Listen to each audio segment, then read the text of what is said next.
Everyone, my name is नदी Bhatnagar and welcome you all in this channel. तो बच्चों, आज की वीडियो में हम क्या सीखेंगे? आज हम करेंगे मैथ्स का एक वर्कशीट सॉल्व। ये क्लास 3 का है। इसमें मिक्स्ड क्वेश्चंस होंगे आपके, प्लस के, माइनस के, मल्टीप्लाई के, शेप्स के, टाइम के। तो चलो, ये एक स्कूल का वर्कशीट है। स्कूल का नाम मैं नहीं दिखा रही हूँ बिकॉज फिर कॉपीराइट आ सकता है। तो चलिए स्टार्ट करते हैं। पहला क्वेश्चन आ रहा है, there are dash seconds in a minute. भाई, एक मिनट में कितने सेकेंड होते हैं? बिल्कुल सिंपल सा आंसर है इसका।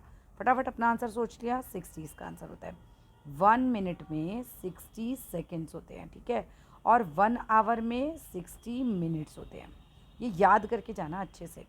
अब आ जाता है what is the value of, अब 256 को 1 से मल्टीप्लाई करेंगे फिर तो सेम ही सीधा ही आंसर आएगा। भाई 1 जा क्या होगा? 256। तो इसमें तो कोई भी हमको डाउट नहीं होना चाहिए। चलिए, coming to the next question. A sleeping line, मतलब ऐसे लेटी हुई लाइन को हम क्या बोलते हैं? लेटी हुई लाइन होती है हॉरिजेंटल, और अगर मान लो अगर स्टैंडिंग लाइन होती तो होता वर्टिकल, ठीक है। अगर टेढ़ी लाइन होती है तो उसको कहते हैं स्लैंटिंग। अगर ऐसे ऐसे लाइन होती है तो होता है कर्व्ड। तो तुम्हारा आंसर यहाँ पे स्लीपिंग लाइन है, तो आंसर हो गया डी, ठीक है। तो पहला आंसर क्या है? There are dash seconds in a minute, तो 60। वॉट वैल्यू क्या होगी? 256 की 1 से करेंगे तो 256 ही। What is the sum of, अब सम करना है तो आराम से प्लस कर सकते हो आप। 200 को 400 से प्लस करना है। ये मैं करके नहीं दिखा रही हूँ, ये आराम से बन जाएगा। नेक्स्ट क्वेश्चन देखिए, which of the following is the greatest number? इन चारों में से ग्रेटेस्ट का मतलब क्या होता है? सबसे बड़ा नंबर। देख लो, सिंपल सा, ये सबसे बड़ा नंबर दिख रहा है, ठीक है। Arrange the following number in ascending order. Ascending का मतलब होता है छोटे से बड़ा। तो सबसे छोटा नंबर क्या है? 652। फिर उसके बाद इनमें से तीनों में से, देखो इसको काट दो, फिर इन तीनों में से सबसे छोटा कौन सा है? ये वाला, तो इसको लिख दो। फिर इसको भी काट दो, फिर इन दोनों में से सबसे छोटा कौन सा है? 2694। इसको भी काट दो, बचा कौन सा अब हमारा? 8036। अब इसका डिसेंडिंग करना है तो बड़े से छोटा, बड़ा नंबर सबसे पहले आएगा, राइट। सबसे बड़ा नंबर कौन सा है? ये वाला। तो डिसेंडिंग में सबसे बड़ा नंबर पहले आता है। फिर उससे छोटा कौन सा हो गया? ये वाला, तो ये लिखेंगे हम, ठीक है। फिर ये वाला लिखेंगे एंड देन फाइनली 652। चलिए, coming to the next question. Match each description to the name of the solids of in the following. अब चलो, जो तुम्हें आता हो उनमें से तुम पहले वो मिला लेना, बहुत आसान सा है। जैसे ऑल लाइन्स आर इक्वल, बहुत ही आसान है। तो इक्वल किसकी होती हैं? स्क्वायर की होती हैं। भाई मैं स्क्वायर बनाऊँ तो उसकी सारी लाइन्स बराबर होती हैं। अगर ये साइड 4 है तो ये भी 4, ये भी 4, ये भी 4। तो all lines are equal square में हो गई, ठीक है। अब बात करते हैं two opposites lines are equal, वो रेक्टेंगल में होगी। जैसे रेक्टेंगल है तो इसकी ये वाली साइड इसके अपोजिट है, ये दोनों बराबर हैं। ये इसके अपोजिट है तो ये दोनों बराबर हैं। तो ये समझ लो कि अपोजिट साइड्स इक्वल किस में होती है? रेक्टेंगल में। ऑल लाइन्स इक्वल किस में होती हैं? स्क्वायर में। नो लेंथ नो ब्रेथ, तो सर्कल की कोई लेंथ ब्रेथ दिखती है? सर्कल की कोई लेंथ ब्रेथ नहीं होती है, तो ये सर्कल पे मिलाएंगे। और 6 फ्लैट फेसेस किसके होते हैं? क्यूबॉइड के। देखो, क्यूब और क्यूबॉइड ऐसे समझ के रखना है, ये बहुत कन्फ्यूज़न करता है, क्रिएट करता है। ये आपका क्यूब है, ठीक है, ये क्यूब है। इसके 6 फ्लैट फेसेस होते हैं। आपने लूडो खेला है? 1 2 3 4 5 6 नंबर लिखे होते हैं, तो 6 फ्लैट फेसेस होते हैं इसके। और अगर साइड्स की बात करी जाए तो 1 2 3 4 5 6 7 8 9 10 11 12, 12 इसकी साइड्स होती हैं। कॉर्नर वर्टिक्स 1 2 3 4 5 6 7 8, 8 इसके कॉर्नर्स होते हैं, वर्टिक्स होते हैं। क्लियर है? अब आ जाओ जी यहाँ पर। तो अब हमने सारे आंसर मिला दिए। All lines are equal, square, no length no breadth, circle, 6 flat faces, cube, यहाँ क्यूबॉइड भी हो सकता था, ठीक है। टू अपोजिट लाइन्स इक्वल, तो rectangle. Coming to the next question. अब यहाँ पे सॉल्व करना है, यहाँ तो सीधा सीधा प्लस माइनस के क्वेश्चन है, ये माइनस के आराम से बन जाएंगे। 4 मिनट्स में कितने सेकेंड होते हैं? ये क्वेश्चन थोड़ा समझने वाला है।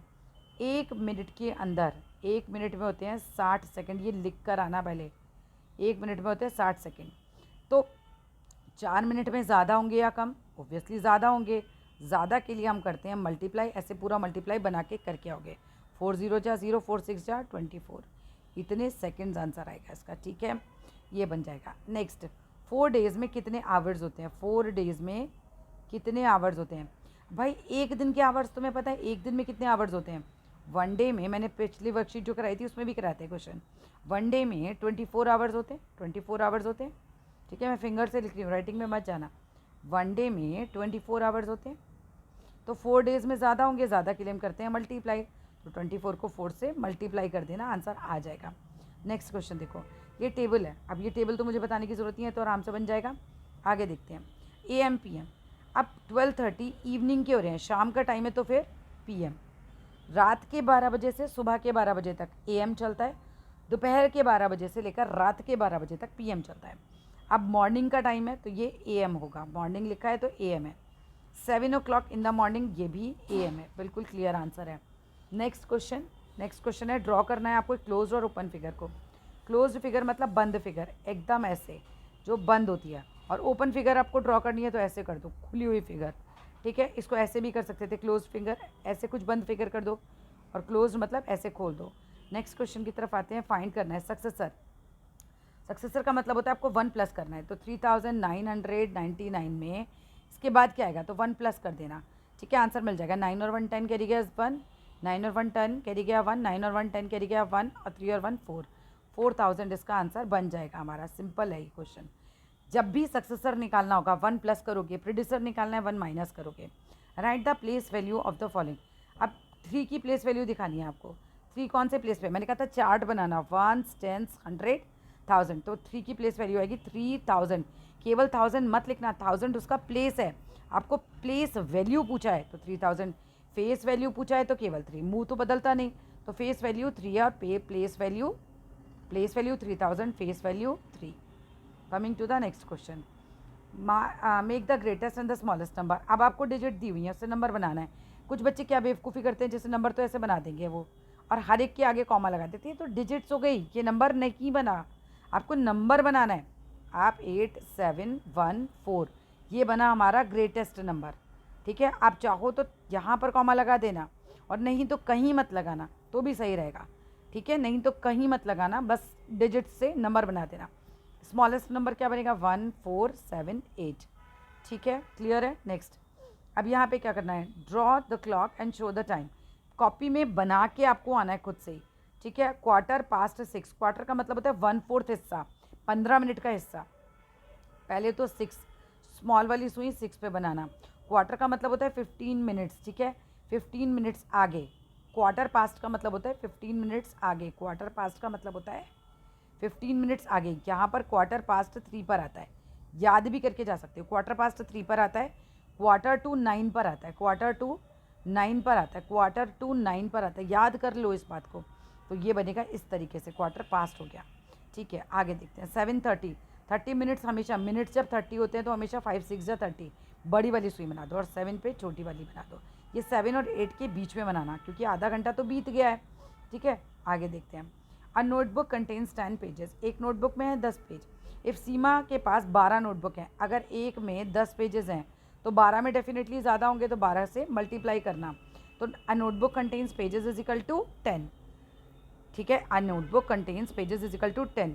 सीमा has notebooks is equal to 12। कैसे लिखोगे, Seema has notebooks is equal to 12।